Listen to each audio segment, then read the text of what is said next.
Hello there, fellow Awakening Apes. Today we have something really spicy for you. The topic that we will discuss will be really divisive, and YouTube won't like it. I'm pretty sure this video will get shadow banned. I will also upload this video on alternative platforms. Today's video will look into different blood types and the rhesus factor. Unfortunately, there aren't many resources available beyond mainstream science that we can rely on. So much of today's video will be purely speculative. Is it possible that there is more to blood types than mainstream science suggests? What is the rhesus factor, and why is it so important? Why does European nobility care so much about their bloodline? Might there be a connection, and if so, what blood type do the royals prefer? But first,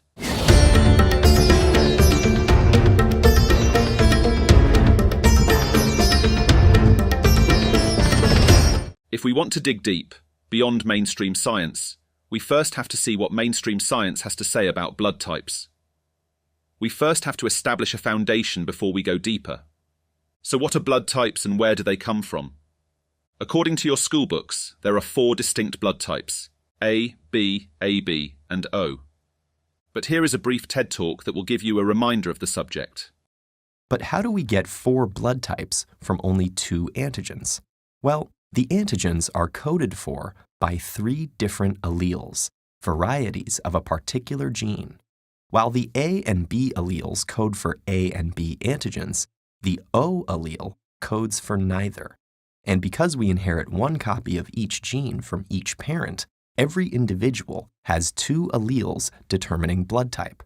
When these happen to be different, one overrides the other, depending on their relative dominance. So A and A gives you type A blood, while B and B gives you type B. If you inherit 1 of each, the resulting co-dominance will produce both A and B antigens, which is type AB. The O allele is recessive, so either of the others will override it when they're paired, resulting in either type A or type B. But if you happen to inherit 2 O's, instructions will be expressed that make blood cells without the A or the B antigen. Now that we are all on the same page, let us dig a little deeper. According to genealogists, blood group A originates in Europe and B in Asia. It is hard to pinpoint the origin of blood type O, as we see concentrated clusters of O all over the world. Let's deviate a little bit from mainstream science. Scientists currently believe blood group A was the first and B, AB and O were a mutation of A. But does that make sense? It certainly doesn't make too much sense for me. Why would the blood group O be considered a mutation from A if O is deemed the universal blood? It appears as though O was present first, hence every human can receive a blood transfusion with that blood, regardless of their blood type. Furthermore, all those concentrated clusters of O's are regions with a very old indigenous population. Almost 100% of South Americans and Australian Aborigines have blood group O. In Europe, we have a high concentration of O's in historically Celtic regions. Also in the Basque region of northern Spain, we find a higher concentration of O's. The Basque region is, in my opinion, a super fascinating region because of a lot of different reasons. Here at Awakening Apes, we will discuss a few in future episodes. So where am I going with this? You will see in a few minutes, I promise. Let's talk about the RH factor. This is when it gets spicy, in my opinion. Before we proceed and ask questions, here is a brief 101 on the RH factor. The RH factor, or rhesus factor, is a protein present on the surface of red blood cells. Discovered in the mid-20th century during experiments on rhesus monkeys, hence its name, the RH factor plays a crucial role in blood compatibility and transfusion medicine. Individuals are classified as Rh positive if they carry this antigen, and Rh negative if they lack it. Similar to ABO blood types, individuals who are Rh positive can receive Rh negative blood, but Rh negative individuals cannot receive Rh positive blood. Now, can you guess which of the 2 blood types scientists believe appeared first? Ooh, that's a bingo! They think Rh negative is a mutation of Rh positive. Again, does this make sense? Just like how every human can receive blood type O, everybody can receive Rh negative. Why would the universal blood, also called the golden blood, be a mutation? Furthermore, Rh negative blood is recessive. How can Rh negative be a recessive mutation? Wouldn't the next offspring just become Rh positive again? Currently, 7% of the world population has Rh negative and 93% are positive. If Rh positive is dominant to Rh negative, wouldn't it make more sense that Rh negative was first and then Rh positive came and slowly took over? Are there places with a higher concentration of Rh negative folk? Yes. And the answer is almost similar to the blood type O origin story. In general, I have the gut feeling that blood type O and Rh negative have more in common than previously believed. The highest concentration worldwide of Rh negative blood is again in the Basque region, Celtic and the Berber people from the mountains of Morocco. So what do these people have in common? Well, it's believed that they were all historically somewhat isolated, preserving their ancestral blood. So what is so special about the rhesus factor? Well, for starters, if a Rh negative woman has a baby with a Rh positive man, she can get some real problems during her pregnancy, especially for the second baby. The mother may develop antibodies against her Rh positive baby. In today's medicine, the mother will get a vaccine, and that usually prevents any further complications. So again, what is so special about this? Well, this shouldn't be happening within a species. Matter of fact, this only really happens with us humans. For instance, dogs can reproduce pretty much with any kind of dog. A German Shepherd can reproduce with a Chihuahua if they overcome the vertical challenges. So are there more oddities surrounding the Rh negative topic? I'm glad you asked, because this is where we go into speculations. This is not backed by any science, and only me speculating over things I have no background in. Because unfortunately, mainstream science doesn't like talking about this topic. And you don't want to talk about what happened? No, it's all over. Other than just the superficial ABORH plus minus, there isn't much more resource available. I wonder why. So let the speculations begin. Allegedly, there are characteristics attributed to Rh negative people.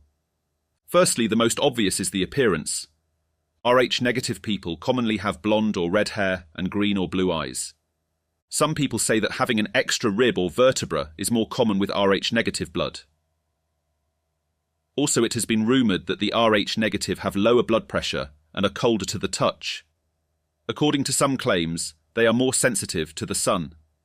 Supposedly, Rh negative people may have a higher chance of being very intelligent or have strong creative abilities. Furthermore, it's been said that they are more likely to be psychic or telepathic. There are endless more claims, but those are, in my opinion, the most common ones.